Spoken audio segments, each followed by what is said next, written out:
that Meredith Maines, who is a very aggressive PR for the subject. What if the most innocent question ever asked inside Buckingham Palace was the most carefully rehearsed line of a lifetime? What if that wide-eyed, breathless moment the new American girlfriend meeting the Queen for the very first time wasn't a stumble into a fairy tale, but the final, flawless move in a game played for years across continents? She walked into that gala with a smile. She walked out with a scandal that quietly shook to nations. But the real scandal didn't start with a walkout. It didn't start with a headline. It started with a single, perfectly delivered sentence. Who's that standing next to your grandma? Let that sink in. Let it really settle. Meghan Markle. Inside the palace. The hallowed, gilded halls of Buckingham Palace. Prince Harry, nervous, proud, beside her. This was it. The moment. The most formal, most scrutinized introduction of her life. Every move calculated, every outfit analyzed, every possible outcome rehearsed. This wasn't meeting the parents. This was meeting the institution. The Windsor family. Living history. Faces on currency. Tradition etched in stone. And then he appeared, Prince Andrew. The Queen's son. Her favorite son, some whispered. Standing right beside his mother, a pillar of the family. A man whose face had been on global magazine covers for decades. A central, controversial, but undeniable figure in the royal firm.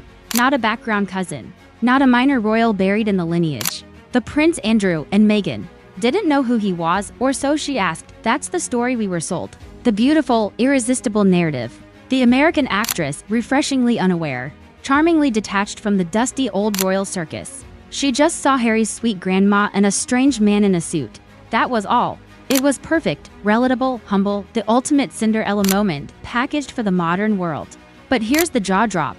The explosive twist you didn't see coming. What if that was all an act? A masterclass in optics? What if that clueless question was a brilliantly staged piece of theater? Because when you trace Meghan's footsteps years before Harry, before the ring, before the veil, a different path emerges. A hidden map. One that leads through locked doors, onto sun-drenched private yachts, and into softly lit rooms where Prince Andrew's name wasn't a mystery. It was whispered like currency, a password to a world of brutal power. This is the story they never wanted you to connect. The dots scattered across oceans and years, waiting for someone to draw the line. The glamour versus the trap. The innocent face versus the networked ghost. Act 1, the vanishing act. Picture the scene. A college campus. Northwestern University. A young Meghan Markle, theater major, dreams of a stage. But her sorority sisters in Kappa Kappa Gamma noticed something. Off, something that didn't fit. She'd vanish. For weeks. Not days, weeks, no warning. No goodbyes, no texts. Just gone, poof, a ghost in her own life, and then she'd return, tanned. A secret smile playing on her lips. Dropping stories that made the math impossible. Tales of Mediterranean yacht trips where the water was bluer than anything in Evanston. Luxury villas clinging to cliffs. Intimate parties with wealthy, older, powerful men. A lifestyle that screamed secret trust fund, not student loans and cafeteria meals. One name kept floating back with her, tangled in the scent of salt air and expensive cologne, Euan. A strange name, an uncommon name. It lodged in their memories like a splinter. Who was Euan? A boyfriend? A sponsor? A figment of an impressive imagination? They shrugged it off. College exaggeration, right? Everyone inflates their spring break. Everyone wants to be the most interesting person in the room, but timelines are cold, hard things. They don't exaggerate. Meghan herself, years later, mentioned a trip to Thailand. Summer of 2001, she said it almost in passing. No big deal. Here's where the optics get spicy.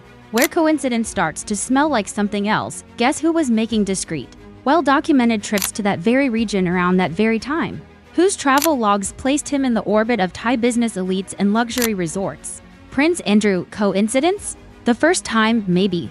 But coincidences are like bricks. One is random. A dozen starts to look like a wall.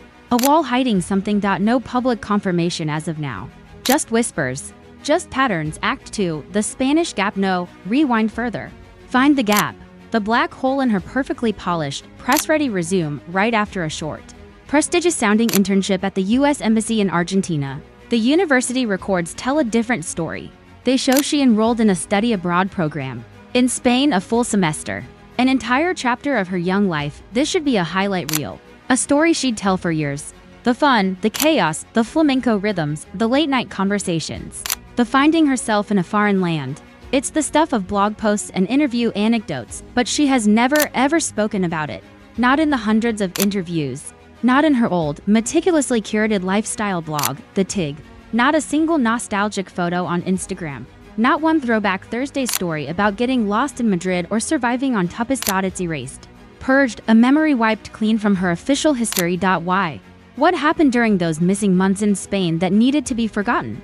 What was so unremarkable or so remarkably inconvenient that it demanded complete silence? Insiders and biographers whisper it wasn't about classrooms. It was about connections. The Costa del Sol, Mediterranean coastlines buzzing with private wealth.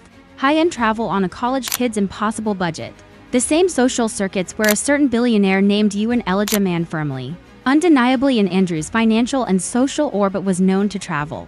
To entertain, to build his web. Was she studying Spanish verb conjugations? Or was she studying the network? Was she learning the culture or learning the codes? Smart move for a future duchess or a reckless gamble for a college student?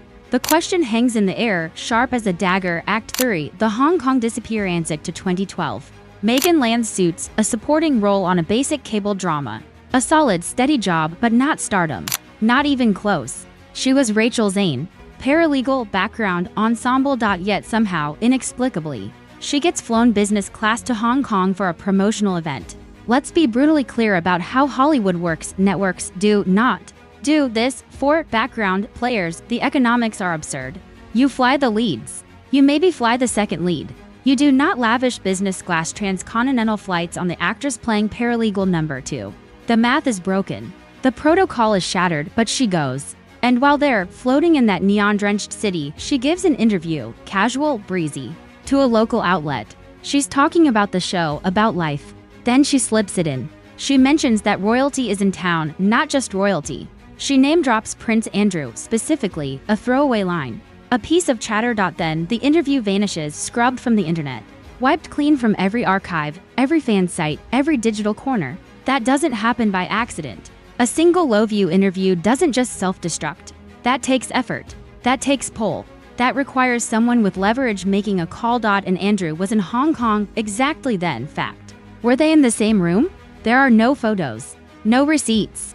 No smoking gun, but people who worked those high-end events, the concierge, the event planners, the hospitality staff. They remember.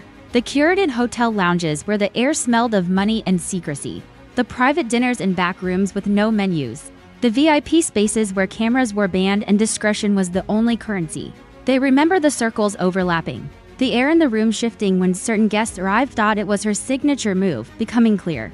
Be present. Leave no trace.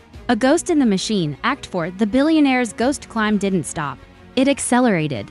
By 2015, she's a phantom in the world's most elite spaces. Istanbul, the glittering grand opening of an exclusive Soho House. The guest list is a who's who of global power: actors, directors, oligarchs, heiresses. And Meghan is there. She's photographed, beaming, standing right next to Oscar winner Eddie Redmayne. Hot off his Theory of Everything triumph. The Daily Mail runs the photo. They caption everyone. Eddie Redmayne laughs with friends. They name every other recognizable face in the shot, except Meghan. She is literally in the frame, smiling next to an A-lister at one of the year's most exclusive parties. And Britain's biggest tabloid doesn't name her. It's like she's invisible. A glamorous blur. Why does a woman who once strategized with journalists over drinks about how to crack UK media suddenly become a ghost in its pages? Who had the power to make her invisible? The answer has a name, and it's not a quiet one. Ron Burkle, billionaire, supermarket magnate. The silent engine behind Soho House's global expansion. The man with the fleet of private jets. He didn't just know Andrew's world, he was of that world. Their social Venn diagram was a single, overlapping circle. Fundraisers, private island getaways, political funders' retreats. And Ron Burkle took a personal, pointed interest in Meghan Markle. He became her sponsor, her patron, her escort into the innermost, locked rooms. When Ron Burkle stands next to you, doors don't just open, they cease to exist. You belong because his presence is the only credential that matters. He was the human skeleton key. And then, the yachts. The photos that surface years later, dug up by digital detectives. Meghan in a chic white Panama hat, looking utterly at ease on the deck of a sleek Mediterranean yacht. She's not with actor friends, not with Suits colleagues. She's surrounded by the international wealthy. The quiet billionaires, the heirs, the network. Her profession in these spaces was deliberately vague. In press reports from fashion weeks and ballet galas, they didn't call her actress. They called her a model or a socialite. her identity was fluid, malleable. She was being repositioned, not as a Hollywood aspirant climbing a known ladder, but as something else entirely. A free-floating entity of style and connection. A player in a much older, much quieter game where family names and bank statements mattered more than IMDb pages. Do you see the pattern yet? The relentless, strategic navigation from one circle of influence to the next? Act 5, Jamaica, the blackout then, the final chess move. The Convergence, Jamaica, March 2017. The wedding of Tom and Skip, one of Harry's oldest, closest friends. The place where destiny, we were told, struck like lightning. Harry flies commercial. Coach, maybe premium economy. The relatable prince, one of the lads. Meghan arrives through a different portal. On Ron Burkle's private jet, sponsored, delivered, a statement in titanium and jet fuel. The guest list? A royal family reunion. Princess Eugenie, Harry's beloved cousin. Sarah Fergie Ferguson, Eugenie's mother. And yes, Prince Andrew. All confirmed. All present. Now, find a photo from that weekend. I dare you. Search the archives. Scroll through the tagged posts. Dig, there are none. Of Andrew, of Fergie, of Eugenie, and stunningly few of Meghan. Let's be real. This is 2017, at a tropical, boozy, high society wedding. Every guest has a smartphone. Every moment is captured, shared, leaked. For this entire group to leave zero digital trace is not an accident. It is a blackout. A media blackout orchestrated by powerful, coordinated handlers. A wall of silence bought and paid for. She was in the room.